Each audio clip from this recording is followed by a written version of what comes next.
Just got the tubes all cleaned up. All those are going to be the arms. It's going to replicate the arms right here. I never did clean these up and polish them out to where I can go ahead and paint them. So I'll be taking care of that once I start sandblasting everything. But in the meantime, I went ahead and sanded these down. That way that primer will go ahead and adhere now, and one less thing I gotta do later on. Got the first arm out of 4 of them made, making them all to 23.5 inches long. These are the bushings I'm using, like I had in a previous part of the video. Let's see.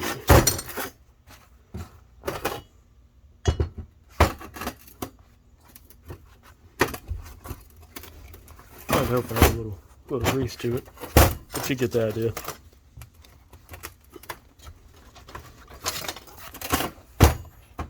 Add a little grease to it and smash it all together. It'll be just good. That's one down. Got 4 more to make to match the other one on the other side. That's all it is though. 1 3/4 tubing.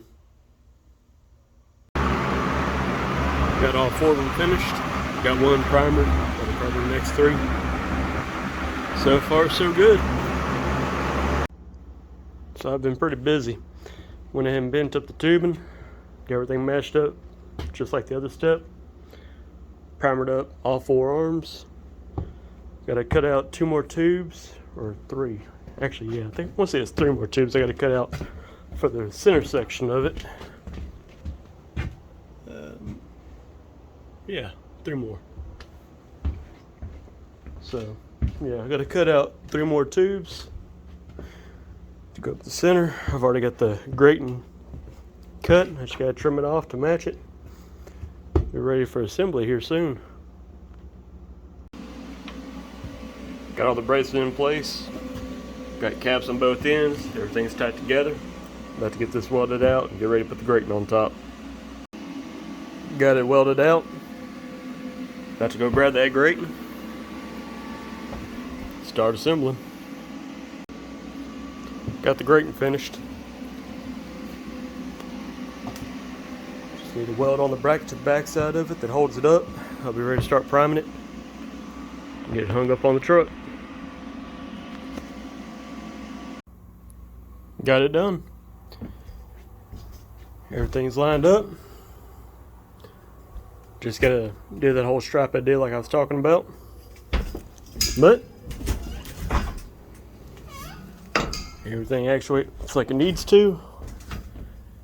After I paint it, I'll drill and tap, add some grease inserts so I can have everything greased up nice. What else? Oh, and I'm also thinking about adding bump stops somewhere in between and then somewhere up here. So whenever this does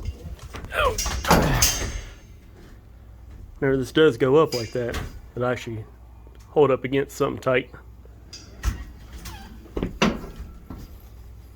All in all though, happy the way it came out. Got both sides taken care of now. Let's see, yeah, you can see it over there. Truck is lowered down all the way.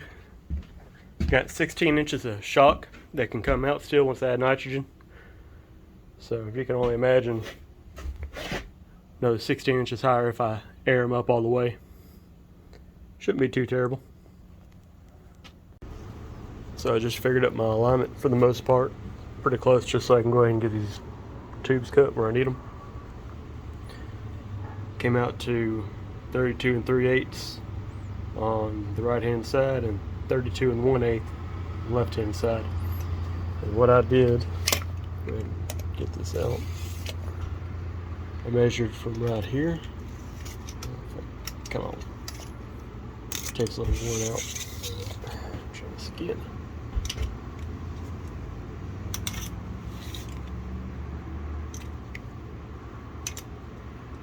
There we go.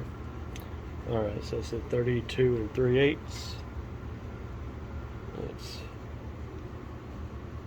right about there. And I'm getting the same reading on both sides of this inner part of the lip. Not that part, right there. So, That's the measurement it came out to. Front and rear on both of them. Got the steering complete and the sway bars complete today. Everything's lined up. Measured out, got the front alignment just right. Come over here. And you see the sway bars are finished. The shocks are completely bottomed out, that's why everything's sitting up high like it is. Still got to cut this old bracket off, that way I can mount up my new rotor setup, because that old bracket's in the way. Still need to connect, see if you can see it, my orbital valve setup right there. But getting pretty close.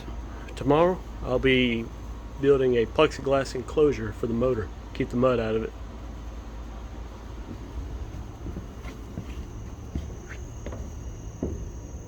And you got these two over here. Roxy.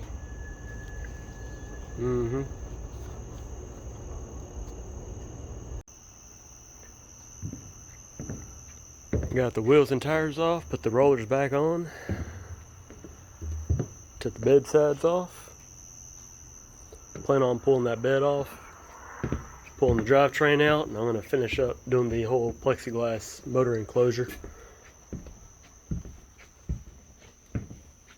Shout out to my neighbor Raymond. He came over and gave me a hand swapping out these wheels and tires. Those tires are 304 pounds a piece, so it's nice having that extra hand. But yep, that's where we're at. Just got to, let's see, yeah, do a couple more touch-up things, do that box, and I can start tearing apart, sandblasting. Yeah. One more thing. Took some measurements. You can see my laser level up there on the top. I can manually pull that door up higher to the full 10 by 10 size. And with the roof rack on, I should be able to clear that door by 4 inches. Meaning I'll be able to get this truck running and everything finished. Drive it out on the rollers and then come back and put these on outside. So I'm pretty I'm excited about it. I'm just I'm happy. Also went ahead and dropped my water tank on it, bolted it down. That's going to go up to this bar right here, which has holes drilled in it every 1 inch increments. I want to say it's a 1/8 inch hole, and that's going to rain down on top of the windshield coming off of there. And then I'm going to leave that sprayer on there, that way I can rinse off around the truck if need be, if I need to work on stuff. So yeah, buddy, it's getting there. Hopefully, I don't know, we'll see. Maybe next week I might have it running. We will definitely see. Quick little update, so y'all can see what all I got going on. I built this gantry when I first got done building my whole shop here, just so I could do everything. Being I'm always working by myself, you got to find ways of making things work out. So I got a strap keeping the engine lined up for the most part, and then I ran another strap on the backside up to the top to keep it level. This I'm able to, get most of my stuff done on this build. Did get the bed off this morning. Once again, I did use a gantry to get it off. I should have made it adjustable where I go up a little bit higher, being I got 12-foot ceilings, or 12 foot to the ceiling right there, to the rafters. But it does enough what I need it for. But this is how I do everything. So I know I've had a couple people kind of trash talk my welds. I mean, they may not be beautiful. I'm not much of a tubing welder. Everything is solid though. But when it does come to doing, I guess, more flat plate structural type stuff, I mean, I can run a beat. I can actually run a pretty hell of a bead. But you start throwing tubing in and pipe and everything else, that screws me all up. But it's getting there. Got a few more places to weld on here, and I got to build a box on the backside to encase this big old motor right here, 454. Once I build that box, plexiglass and all, I'll be ready to start sandblasting it. Now, it may not look like much, but I've been at this all day long. This lip right here, it's about a 1-inch lip hanging over. I had to cut that off the inside, that way I can go ahead and build a plexiglass casing for that motor. So I had to cut it all down, then I had to pretty much tack weld the whole way down because it's so paper thin. Even had to turn my machine down, everything else, it was just hell. So it took me a while to tack weld and go over and clean it all up with a tiger disc, get it all squared off. So the whole inside is ready to go ahead and build the case for the motor.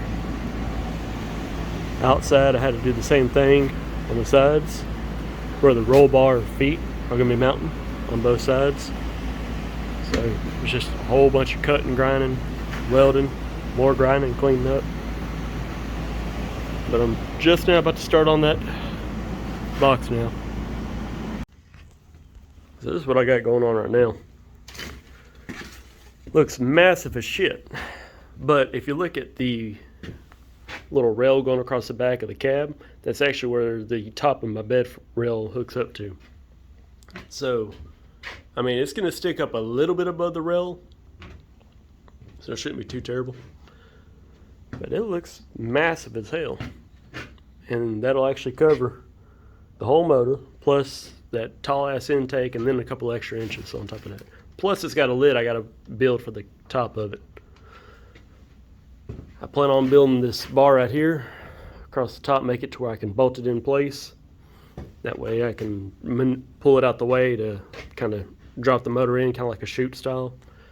Down here I left this gap just big enough to slide the plexiglass through, because it's going to have to wrap around the bottom of the oil pan, because it will not fully cover the bottom of the oil pan. It'll only cover up the, I guess, first part of it. The sump part will still hang below. The sump part will not hit anything because this is all wide open. But if I do put plexiglass over it and this were to shoot up any higher, it would actually crush the plexiglass. So that's why the sump section is going to have to hang below. But this is what I got going on right now. I ain't welded nothing. Everything's just kind of clamped in place. I am going to put a hinge setup back here. And may have to look at some gas shocks, see if I can't make it a little fancy, make it easy. And then you can see down here, that's where my front of my roll bar is going to go, or I guess the rear half. So it shouldn't hit. I mean, it's going to be close.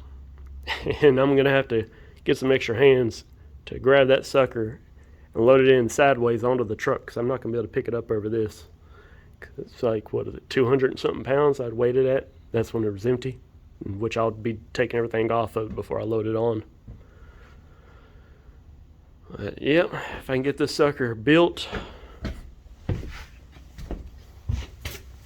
grind and weld that onto the back of here.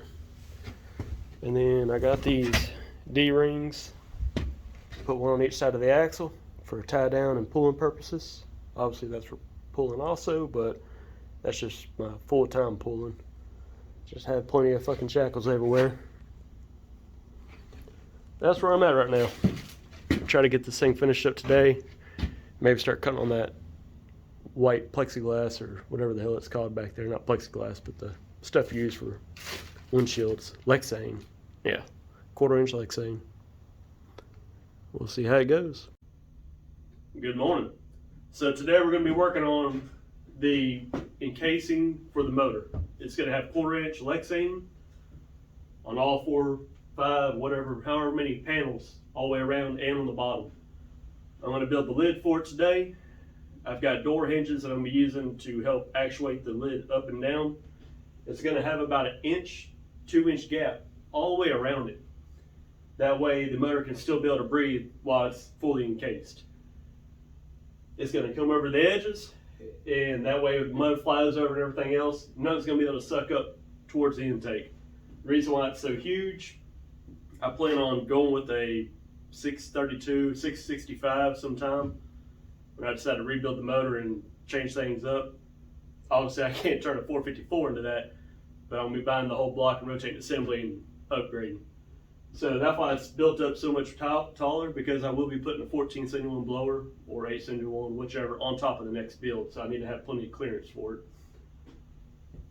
But this is what we're working on today. See if I can't get this whole sucker knocked out. I've got to put on, I don't even have them around me. I got some D-rings I got to weld down to the bottom of the axle for pulling points. And I've got a big old pulling section I'm going to put on the center of it. Y'all see later on that. So that's about it for an update. I've got today and tomorrow off, doing what I can. And I haven't been showing y'all really many updates on this, just as far as this cage box goes, due to me doing it, you know, after work and whatnot, and not having time to spend the whole day working on stuff like normal. Another deal, like I said, it does look huge and everything, but there is a line on the back of the cab right here. This is actually where the factory bed hooks onto. So the top of the bed rail is about right here. So by the time the bed's back on it and the sides of the bed are flipped back up, I mean, I'm only looking at about maybe that much of the box sitting above the bed. So it's not going to be, you know, ginormous above the bed, but it'll still stick out enough. Obviously the bed ain't going to be usable because the motor is in the bed. So that's why I've got that tie down point on top of my roll bar roof rack set up. That way I can still carry tools, ice chest, whatever I need. But that's where we're at today. See how far we get. Here's the top view of the lid. Made my own little custom tie down pins for it. Bought these off from Harbor Freight. Stainless steel washers I had. Made a little spacer deal. That way I can set it up however I need it. But let's see, pop this out for you.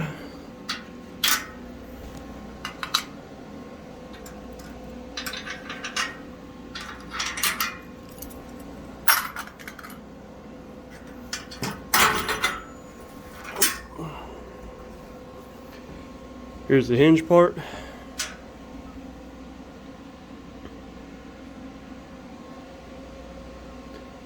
Got everything how I want it. I got to go through and drill holes all down it to be able to bolt the Lexane to. All down this side also, so I'll have a top and I'll have sides.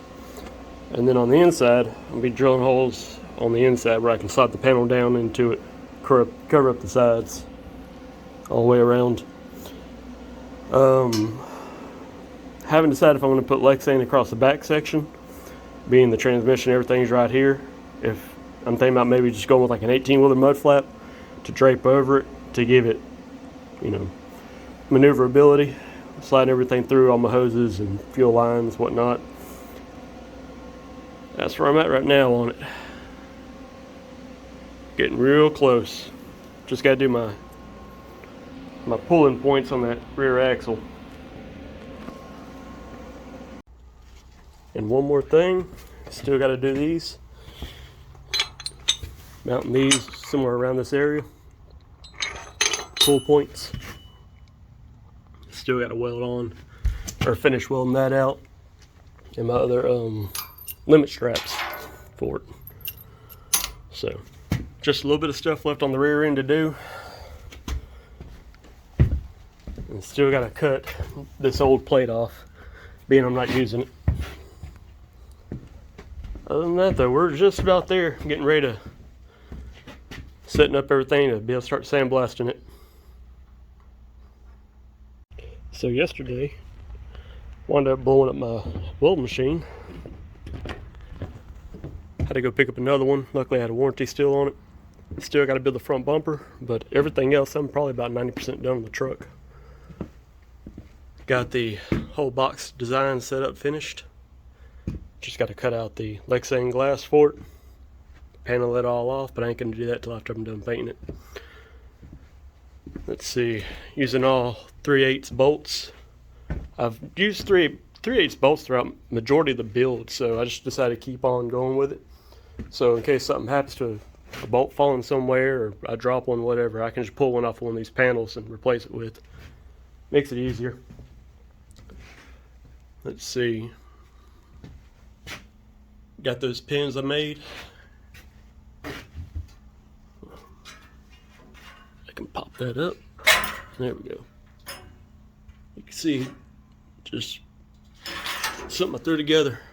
Bought those from Harbor Freight. Made my own little bracket for them. Wife gave me the good idea of using a chain to hold it back. Let's see if I can get a visual representation and open this thing up for you.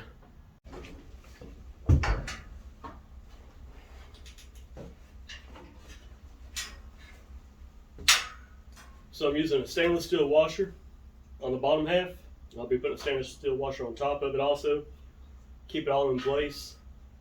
I've got about a 2 3/8 gap from the top of here to the top of here.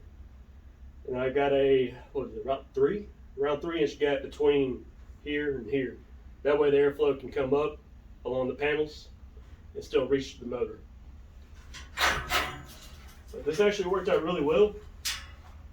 Chain I actually had left over from my automatic door opener, so I was able to reuse that on it.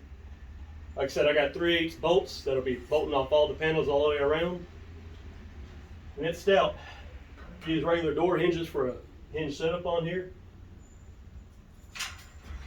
This whole thing will be Lexane everywhere. Should have enough room to be able to fit a blower on top of the motor when I do go to upgrade in the future. So hopefully I ain't got to modify anything else after it's all said and done.